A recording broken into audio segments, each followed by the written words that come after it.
Mes très chers compatriotes, l'année 2019 qui s'achève a été pour nous, Congolaises et Congolais, une année de tragédies diverses.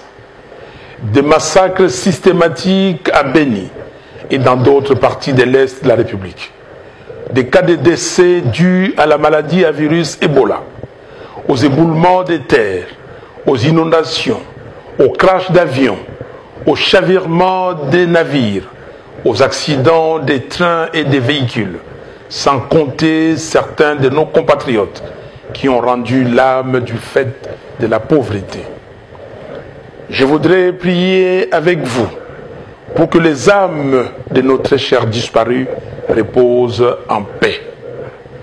Aux malades, j'adresse mes souhaits de prompt rétablissement. Aux populations sinistrées, j'implore la miséricorde, le soutien et la justice de Dieu. À ceux qui sont incarcérés injustement, je leur exprime mon soutien et les rassure de ma détermination à combattre l'arbitraire. Au-delà de ce que l'année 2019 aura représenté pour chacun de nous, en termes d'épreuves, de peines ou de joie, de succès ou d'échecs, l'entrée dans une nouvelle année reste une faveur imméritée que Dieu, dans sa souveraineté, nous accorde. À lui soit la gloire éternellement. Très chers compatriotes, le 30 décembre reste une date historique pour nous Congolais. Elle représente la date à laquelle les Congolais ont exprimé leur soif de démocratie, leur volonté de changer les Congos, de lui donner des dirigeants légitimes, légaux et dignes de confiance. Plus grave qu'en 2006 et pire qu'en 2011, jamais le discrédit et le rejet d'un pouvoir en place n'a été si fort. Mais également, jamais le mépris de la vérité et la négation de la volonté populaire du Congolais n'a été aussi insolente. La fraude électorale n'est pas uniquement une grave atteinte à la civilisation démocratique. Elle relève d'un banditisme d'État qui, au-delà de détourner, de trahir et de manipuler l'expression de tout un peuple, véhicule dans la société les cultes de la fraude, du mensonge, du vol et du gangstérisme. Je mesure, chers compatriotes, votre déception et je partage votre peine et votre frustration devant ces hold-up électoraux choquants qui non seulement déshonorent notre pays, mais aussi l'exposent à toutes les malédictions. Comme des criminels cherchant à cacher les traces de leurs crimes, ils ont essayé d'inoculer dans notre société le poison du tribalisme et des conflits interethniques. Heureusement, ils se sont heurtés à la maturité du peuple congolais, qui sait pertinemment bien que la crise post-électorale dans notre pays est un conflit entre la morale et l'immoralité, entre le civisme et l'incivisme, entre le patriote et le fossoyeur de la République. C'est fini. Nul et personne ne peut plus prendre en otage une ethnie, une tribu ou un clan du Congo comme une clientèle politicienne manipulable à souhait ou comme un bouclier pour asseoir une tricherie électorale. Comme je l'avais souligné dans mon message du 15 septembre dernier, à l'occasion de la Journée internationale de la démocratie, la vérité des urnes, c'est la vérité de nos consciences. C'est l'expression de notre souveraineté et de notre dignité. C'est un droit fondamental à l'autodétermination d'un peuple. C'est un principe et une valeur de la démocratie. Il s'agit essentiellement de résoudre la question de la crise de légitimité de nos institutions et de leurs animateurs, source de notre dérive. Raison pour laquelle j'ai en toute responsabilité mis sur la table la proposition de sortie des crises pour qu'avec les élections anticipées, précédées des réformes urgentes et nécessaires, l'on puisse donner au pays des institutions fortes, fruits de la volonté du peuple. Très chers compatriotes, l'unité du Congo, la cohésion nationale, la conscience d'appartenir à une même nation et le vouloir vivre ensemble ont été forgés dans l'âme du Congolais par nos dévanciers, dont nous sommes fiers d'être des héritiers politiques. À ce sujet, Patrice Emery Lumumba disait, je cite, « Pour le peuple, je n'ai ni père ni mère. Pour le pays, je ne suis d'aucune tribu, d'aucune province. Je ne suis pas un homme, je suis une idée. Je suis le Congo, car le Congo m'a fait.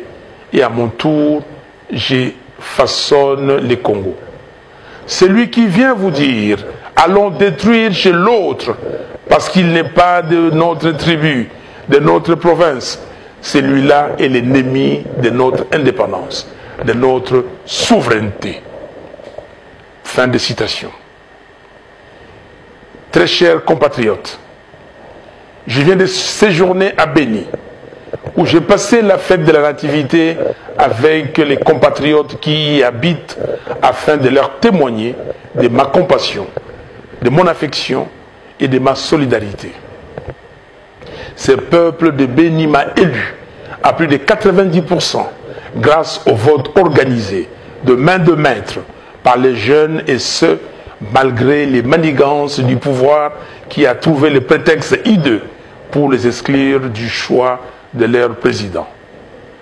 J'ai vu mes compatriotes meurtris, se sentant abandonnés et ne sachant à quel sein se vouer, mais engagés à défendre l'intégrité du territoire national au péril de leur vie, avec le slogan « Pas de Congo sans Béni » que nous a légué les militants de la Lucha Mouindou Obadi, tué le 23 novembre dernier par la police.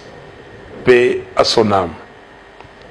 On tue à Béni, on égorge à Béni, au vu et au su de tout le monde, y compris des FRDC et de la MONUSCO. Depuis octobre 2014, plus de 3000 personnes ont été tuées à Béni et dans les environs par des forces négatives nationales et étrangères. Plus de 10% de la population a fui Béni. Désertés par leurs habitants, des quartiers entiers sont devenus des quartiers fantômes. Manifestement, on veut pousser le peuple Nandé Yira dans ses derniers retranchements, l'exterminer afin que des communautés étrangères s'accaparent de ses terres. Les Congolais de Béni sont convaincus, selon des témoignages que j'ai recueillis sur place, qu'il y a un plan bien ficelé d'occupation de Béni jusqu'au Haut-Touélé, en passant par l'Ituri, par des populations qui seront amenées des pays voisins. Ainsi, on a tenté d'occuper le sud du Lubero, mais cela n'a pas réussi grâce à la détermination farouche des Congolais. Il y a effectivement un travail en profondeur qui s'est fait pour saper l'unité de la RDC. On crée des petits groupes armés dans les différentes provinces afin de les fédérer à un moment donné. On monte les communautés les unes contre les autres pour créer des zones de tension partout. Au nom de toutes les victimes de ces guerres d'agression et d'occupation qui, depuis 1998, ne cessent de martyriser les Congolais et d'affaiblir le Congo, avec plus de 8 millions de tués, plus de 6 millions de déplacés internes et plus de 3 millions de réfugiés. Je demande à M. Félix Tshisekedi Tshilombo de dire la vérité et toute la vérité sur le deal qu'il a signé avec M. Joseph Kabila. à tous les pays épris de paix et de justice, je leur demande de reconnaître le génocide du peuple Nandé Yira. Dans cet ordre d'idées, je préconise la tenue, sous l'égide des Nations Unies, d'une conférence internationale pour faire toute la lumière sur la situation de l'Est du Congo. Dans cet élan, je condamne la précipitation avec laquelle le découpage des 26 provinces a été opéré sans programmation aucune, dans le seul but inavoué de fragiliser les pays, de créer des conflits entre tribus et clans pour faciliter la balkanisation de notre patrie. Ainsi, je dénonce l'idée de la privatisation de la province de Tanganyika, dans le sens de l'ériger en principauté, qui serait un État dans un État, propriété exclusive d'une famille. Très chers compatriotes, peut-on parler de l'alternance, du changement, lorsque les animateurs de toutes les institutions de la République, du président au bourgmestre, sont nommés par un individu?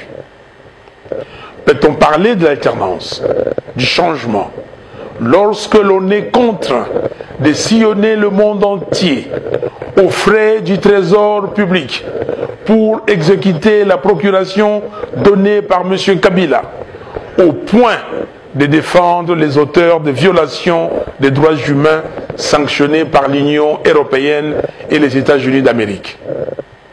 Peut-on parler de l'alternance, du changement, lorsque ceux qui ont détourné 15 millions de dollars du trésor public vivent et travaillent paisiblement sans être inquiétés?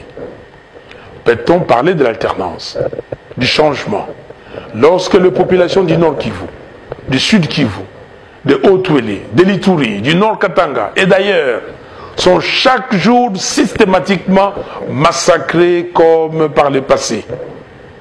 Peut-on parler de l'alternance, du changement, lorsque les tueries de Kamwina Sapu, qualifiées par certains comme un génocide et à la base de plusieurs déplacés internes et externes, demeurent un mystère pour le peuple congolais? Peut-on parler de l'alternance, du changement, lorsque le massacre de Makobola, de Bundu Dia Congo, de Yumbi sont restés non élucidés et impunis alors que les populations réclament justice? Que dire alors du charnier des Maluku? Peut-on parler de l'alternance, du changement, lorsque la souffrance de notre peuple ne fait que s'empirer de jour en jour? Très chers compatriotes, le système mis en place par M. Kabila et ses maîtres n'est ni innocent ni inconscient. Il a notamment 4 objectifs. 1. Affamer les Congolais, y compris l'élite, pour priver les Congos de toute force et de tout moyen de résistance ou d'insurrection. 2. Piller l'argent du trésor public et livrer le sol, la forêt et le sous-sol du Congo aux convoitises des affairistes de tous bords, afin de priver la nation des ressources nécessaires à son redressement et à son développement. 3. Enfermer la jeunesse congolaise dans la débauche, l'alcool, la drogue, les antivaleurs, sans système d'éducation efficace pour la rendre totalement dépendante des autres. 4. Entretenir les désordres au sein du pouvoir coutumier et affaiblir les entités territoriales de la RDC pour pousser les Congolais à détester leur pays, à ne plus jamais croire qu'un quelconque meilleur avenir est possible et donc exposer les pays à la balkanisation économique d'abord et physique ensuite. Très chers compatriotes, notre pays n'est pas géré. Il est livré aux méchants, aux personnes assoiffées de pouvoir et d'argent, sans vision ni valeur. Le mensonge de la gratuité de l'enseignement est un crime contre l'avenir du Congo. Certes, conformément à la Constitution, nous voulons que nos enfants et petits-enfants aillent à l'école sans rien payer. Mais nous voulons aussi un enseignement de qualité, avec des enseignants motivés, en nombre suffisant et des infrastructures adéquates. Plus de 100 élèves dans des salles de classe insalubres, avec des enseignants démotivés, certains non mécanisés et non payés. C'est cela le résultat de la démagogie propagandiste, pendant qu'ailleurs, on cherche à former correctement les enfants pour qu'ils relèvent les défis de demain. Le mensonge du budget de l'État est un deuxième crime contre l'avenir du Congo. L'État congolais, avec toutes les ressources naturelles dont regorge le pays, est incapable de générer 10 milliards de dollars de ressources à cause de la corruption et du pillage organisé. Très chers compatriotes, nous avons tout ce qu'il faut pour être une économie productive, prospère, créatrice de richesses et d'emplois. Mais ce qui tue notre pays sur le plan de la gouvernance, c'est les cancers de la corruption et du pillage des deniers publics.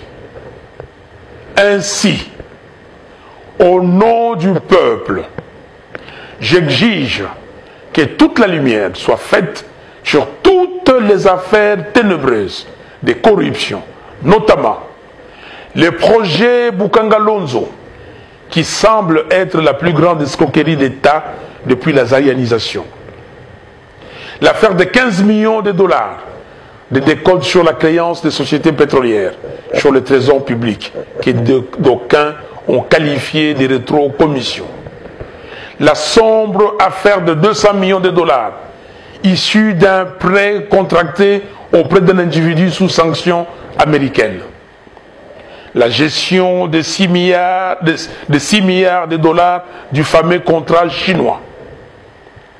La gestion du projet hydroélectrique de Boussanga, dans la province de Lualaba, particulièrement sur le prêt de 328 millions de dollars accordé au gouvernement de la RDC par les groupements d'entreprises chinoises et le rôle de l'entreprise privée Congo Management dans les 10 projets.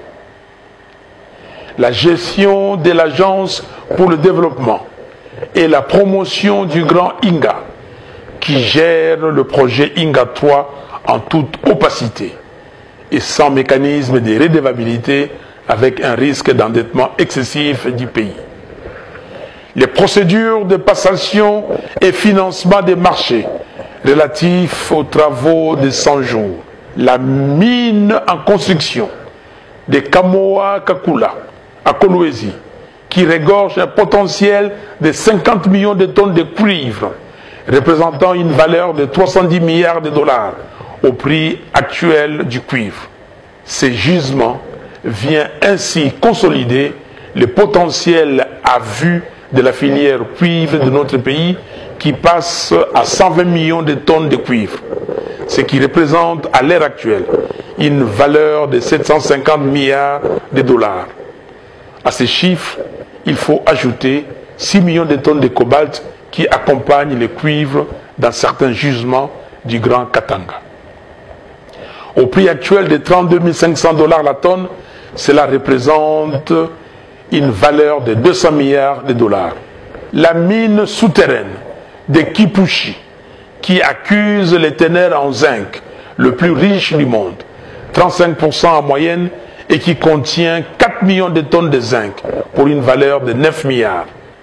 Le gisement de lithium de Manono, qui se classe à l'heure actuelle au 2e rang mondial avec près de 7 millions de tonnes, soit une valeur de 85 milliards de dollars américains. Certains experts pensent même que le potentiel peut aller au-delà de 100 millions de tonnes. Les 350 millions de dollars ayant trait au fonds Vautour FG Hémisphère, créancier de la RDC, disparu dans une banque à Hong Kong. Très chers compatriotes, il y a plus de 60 ans, Patrice Emery Lumumba avait demandé aux Congolais d'agir dans l'unité, de rester debout afin d'assurer la grandeur de notre pays et de léguer à la postérité l'amour de la liberté. Il nous le redit en ces jours. Il n'y a que nous-mêmes, Congolaises et Congolais, et personne d'autre, pour mettre fin à toutes ces hautes trahisons commises par des filles et des fils du pays contre leur propre pays. Il n'y a que nous-mêmes, Congolaises et Congolais, et personne d'autre, pour mettre fin à toutes ces guerres qui, année après année, enferment le Congo dans les deuils et les désespoirs. Il n'y a que nous-mêmes, Congolaises et Congolais, et personne d'autre, pour mettre fin au règne de l'incompétence, de l'insouciance, de la médiocrité, du gangstérisme et de la banalisation, aussi bien de la corruption que du pillage de l'argent du trésor public au sommet de l'État. Très chers compatriotes, notre peuple se distingue d'une manière légendaire par son hospitalité, sa générosité et son caractère pacifiste. Seulement voilà, nos ennemis en profitent pour nous dominer et nous exploiter. Au demeurant, la culture de paix n'équivaut pas à la naïveté, au laisser-aller ou à la soumission. Comme en 1959, en 1992, en 1998, en 2004, en 2015 et à tant d'autres occasions, nous devons nous montrer vaillants et prompts à défendre notre dignité et notre patrie. C'est pourquoi, en ces jours mémorables, je lance un appel solennel à l'élite congolaise. L'histoire nous renseigne que c'est grâce à leurs élites que les différentes sociétés ont connu de mutations qualitatives. Devant les réalités sociales, économiques, politiques et sécuritaires qui sont les nôtres aujourd'hui, plus que jamais, notre pays a besoin de ces enfants qui se sont élevés en connaissance. Le pays vous attend. Quittez vos zones de confort aléatoires qui vous procurent des semblants de satisfaction égoïste. Indignez-vous de la souffrance de votre peuple et du plan machiavélique contre votre pays pour vous engager résolument dans les vrais combats. Celui de défendre la patrie et de bâtir une nation digne et prospère. Faites preuve d'audace, à l'instar de notre prix Nobel de la paix, le docteur Denis Mukwege, qui vient de ressusciter les rapports mapping de l'ONU.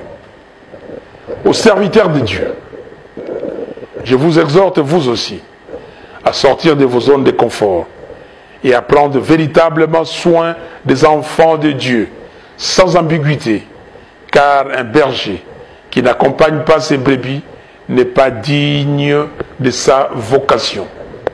L'évangile de Jésus-Christ est un évangile qui annonce, dénonce et avertit. Soyez des vrais sentinelles. À la jeunesse congolaise, n'acceptez plus que l'on vous utilise comme des faire-valoir par des politiciens véreux qui vous clochardisent d'abord et vous donnent ensuite des miettes de ce qu'ils prennent dans les caisses de l'État. L'avenir vous appartient et l'État a la responsabilité de créer pour vous un environnement qui permet à chacun de vous de vivre décemment et de rêver d'une vie meilleure pour vous et d'un devenir radieux pour le pays. Défendez le pays contre les agresseurs.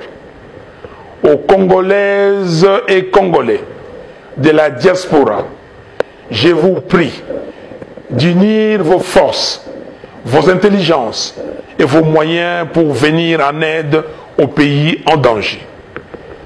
À tous les Congolaises et Congolais, départissons-nous des distractions et de la légèreté dans la façon dont nous appréhendons les questions du pays. Refusons d'être instrumentalisés. L'année 2020 marquera le 60e anniversaire de l'avènement de notre pays comme nation indépendante et souveraine. La question que nous devons nous poser essentiellement est celle de savoir ce que nous avons fait de l'héritage des pères fondateurs qui avaient vaillamment répondu à l'appel de la patrie pour conduire notre nation à réaliser sa première aspiration, à savoir l'accession à la souveraineté internationale. Sommes-nous conscients qu'au-delà de notre résilience, de notre espace, que les États sont mortels? Ils peuvent en effet disparaître, se désintégrer par absence de vision ou par démission de son élite. Je demande instamment à ceux qui organisent des séminaires en vue de changer la loi foncière et permettre ainsi à certains intrus d'acquérir des terres à l'est du pays de renoncer à leurs projets macabres. Je presse M. Corneille Nangaa et la CENI de publier les résultats des élections présidentielles, législatives nationales et provinciales du 30 décembre 2018, conformément aux articles 68, 69, 70, 70 bis et 71 de la loi électorale. Ils n'ont pas d'autre choix que de se conformer. J'ai pris le président de la Cour constitutionnelle, M. Benoît Luamba, de dire la vérité, rien que la vérité sur la proclamation des résultats définitifs. À M. Félix Tshisekedi Tshilombo, je l'encourage à demander pardon au peuple congolais et à renoncer au deal qu'il a signé avec M. Kabila. Très chers compatriotes, la lutte pour la démocratisation de notre pays et de l'état de droit que nous menons ensemble depuis les années 1990, intensifiée à partir de 2015, n'est pas vaine. Elle est plutôt victorieuse, même si cette victoire n'est pas encore consolidée. Je salue tous les acteurs de la paix et les défenseurs de la démocratie pour leur engagement sans réserve à lutter pour le changement effectif du Congo. Je pense particulièrement au peuple congolais. À feu le président Etienne Tshisekedi d'heureuse mémoire, aux membres du comité laïque de coordination, CLC, aux jeunes des mouvements citoyens, la Lucha, Filimbi et autres, à l'église catholique, à l'église du Christ au Congo, à la société civile acquise au changement, ainsi qu'à mes amis et compagnons des luttes de la Mouka. J'exprime ma gratitude à nos compatriotes de la diaspora pour leur engagement et contribution inestimable aux efforts de démocratisation du pays et de solidarité nationale. Je m'incline une fois de plus, avec émotion et gravité, devant le sacrifice de nos martyrs qui sont morts pour la nation congolaise. Ils ont donné leur vie pour sauver la démocratie et sortir notre État de la tyrannie. J'ai une pensée particulière à l'endroit de tous ceux qui garderont longtemps les stigmates de la barbarie et de la dictature. Très chers compatriotes, voilà pourquoi nous devons plus que jamais réagir avec courage pour montrer au monde entier que nous sommes conscients de l'existence d'un plan machiavélique contre notre pays et nous sommes déterminés à les défendre. Ainsi, le 17 janvier 2020, jour du martyre de notre héros national, je vous invite à une marche de deuil et d'indignation sur toute l'étendue du pays et dans la diaspora. Deuil pour pleurer nos frères et sœurs tués à Béni et ailleurs. indignation pour exprimer notre désapprobation au plan des balkanisations de notre pays. Ces jours-là, soyons tous de Lumumba.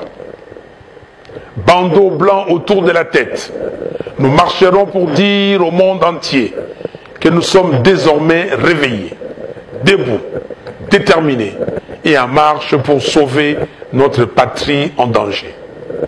Ceux qui ne pourront pas marcher, qu'ils portent seulement le bandeau blanc du deuil et d'indignation partout où ils se trouveront. Les 12 et les 13 février 2020, nous organiserons un forum sur le thème « L'intégrité de la RDC ». Mes très chers compatriotes, je formule le vœu que l'année 2020 soit pour chacun de nous une année de paix et de sécurité, une année de bonne santé, de grande espérance, de joie et de réussite à la fois dans nos projets personnels et au service de notre cher et beau pays, la République démocratique du Congo. Je décrète l'année 2020, l'année de libération de la République démocratique du Congo. Nous ne serons jamais, jamais alors jamais, esclaves de qui que ce soit. Réveillons-nous. Que Dieu bénisse la République démocratique du Congo et son vaillant peuple. Bonne et heureuse année 2020. Je vous remercie.